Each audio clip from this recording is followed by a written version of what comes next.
We entered a new age of human space exploration in 2023. NASA has launched the first step in its Artemis mission to return to the moon firmly in mind. Simultaneously, SpaceX is progressing toward Elon Musk's master idea of colonizing Mars with a Starship. However, there is another equally ambitious space program that, for most casual onlookers, remains beneath the radar. That is, of course, China. The Chinese have their version of a master plan to take over the space surrounding the Earth, the Moon, and even Mars within the next decade. This is how they intend to proceed. So far, the Chinese space program has caught up the Western and Russian space programs on practically every front. They've flown a crew-rated space capsule, launched robotic missions to the Moon, built a space station, and even landed a rover on Mars. But there's one category where the Chinese still need to be added, which will change with the next Long March 9. Massive rockets capable of exceptionally heavy lifts are required for interplanetary travel. With their Saturn V delivering 7.6 million pounds of thrust at liftoff, NASA could land on the Moon in the 1960s. This is the only means to get a crew to the Moon and the infrastructure required to land and return safely. During the old space race, the Soviets attempted to outperform the Saturn V with their N-1 rocket, but it detonated every time they tried to launch. And now, NASA's second-generation Super Heavy SLS rocket is in operation, pushing the record to 8.8 million pounds of thrust. Meanwhile, SpaceX is getting closer to launch their Super Heavy rocket, the Starship, which will outperform even the SLS in raw power. So this is the league of rocket power that the Chinese must enter to compete, and they currently need to catch up to the party. The Long March 9 rocket was first announced a decade ago, a 103-meter tall rocket with a sizable 9.5-meter diameter. That is larger than the SLS at 8.4 meters and even larger than the Starships at 9 meters in diameter. The longer March 9 would deliver 140 metric tons of payload to low Earth orbit, 50 tons to lunar injection orbit, and 44 tons to Mars. This would be accomplished using 4 chemical engine-side boosters loaded with the YF-130, a crazy dual-chamber kerosene-burning engine. Each twin-nozzle engine is capable of producing 480 tons of thrust. Each booster would contain 2 of these YF-130s, followed by a second stage with 2 YF-90 hydrogen engines, generating 230 tons of thrust each to propel payload into orbit. The final push to the intended orbit would be a third stage with 4 YF-79 hydrogen-burning vacuum-optimized engines, producing 25 tons of thrust. So this is a beast of a rocket, and with the potential to push 50 tons into lunar orbit, China would have the means to build its moon base and infrastructure with a sustained human presence. However, after numerous fire tests of multiple engines for a Long March 9, this rocket has yet to materialize as full-scale prototype. This is exacerbated further by China's recent turn to a new rocket design, much more in line with the SpaceX Starship concept, replacing the 4-side booster with one large reusable core stage. As a result, the Long March 9 rocket was expanded to 111 meters tall and 11 meters in diameter in most recent 2022 model. So we're looking at what would be the widest rocket ever built. In Chinese Feng Shui tradition, the number 11 is considered exceedingly beneficial and lucrative, while the number 9 is connected with longevity and good luck. So these dimensions are more about symbolism than science, which is something to keep in mind. The new reusable core stage would be outfitted with 26 methane-burning engines, each with 220 tons of thrust, and grouped in a similar circular layout around the booster. This is nearly a one-to-one replica of SpaceX Super Heavy rocket for the Starship program. Not that it's the worst thing in the world, most rocket looks pretty much the same, but it's very clear where they got their inspiration. As a result, it remains to be seen what version of the Long March 9 will produce. Will they stick on the original design that has already been developed and tested, or will they chuck it all and focus on the Starship knockoff? It's difficult to say. However, the Chinese have reasonably consistent history of iterating on their rocket designs and manufacturing numerous variants of the same Long March rocket class.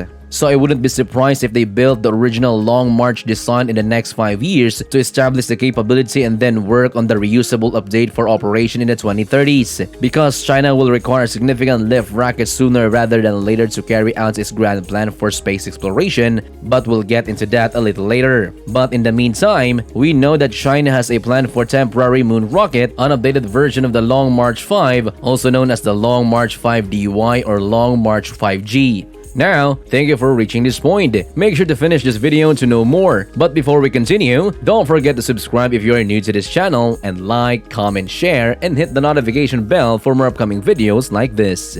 This is a more powerful version of their present Long March 5 with a payload capability of 70 metric tons to low Earth orbit and 27 tons to lunar transit orbit. The current Long March 5 rocket has pushed the Tiangong space station modules into orbit, which is spectacular, but it has proven to be the next exact limit of what this rocket is capable of. The effort required to place the 20-ton Wangtian and Mengtian laboratories into orbit required the Long March 5 core booster to burn through every last ounce of fuel, sending it plummeting back to Earth as an out-of-control flaming cloud of metal debris that rains down on whatever unfortunate parcel of land happens to be in its path. That's not ideal, but the more powerful variant will compensate for it. The Long March 5 upgrade will let China send larger and more complex robotic missions to the moon and perform a rough landing before 2030. Even without the Long March 9, China could send astronauts to the moon. They just need 2 of the Long March 5DY. The crew capsule would be transported by one rocket, while the lunar lander and ascent vehicle would be transported by the other. The crew would then transfer from one to the another once in orbit, and after a brief stay on the moon, rocket back up to the capsule and transfer once more for the journey home. This is the same concept as the NASA's Artemis 3, albeit on much smaller scale. We know China is working on a more capable crew capsule for a mission like this, an improvement over their current Shenzhou spacecraft. We know that China's new ship will be similar in size to the Artemis Orion spacecraft, with a command module and accompanying server service module. Although it would have to be much lighter, the Chinese have already conducted one test flight with a prototype capsule in May 2020, utilizing a Long March 7 as the launch vehicle. This contributes to the International Lunar Research Station, effectively China's master plan for space exploration. This was famously announced as a combined Chinese-Russian operation in the summer of 2021. Meanwhile, things have gotten much more convoluted, and China has small drop any reference to the Russian Space Agency from their most recent updates on the lunar station. I see this as fine for the ILRS larger goals.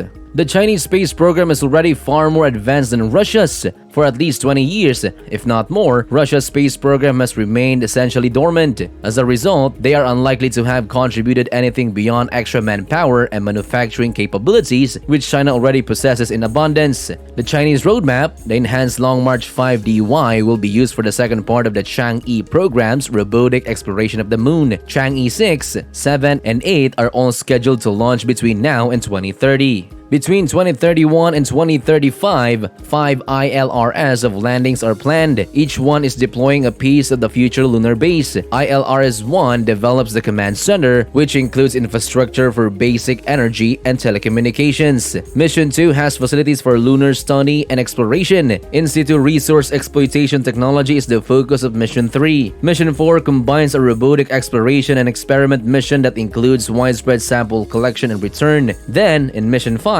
lunar astronomy and Earth observation capabilities will be established. As we discussed at the outset, doing sophisticated activities like on-the-moon necessitates using a large and powerful rocket to transport everything up there. And we can see from this Chinese schematic that ILRS-1 will be launched on a hefty rocket. And it's evident from the image that it's the Long March 9 initial 4 booster concept.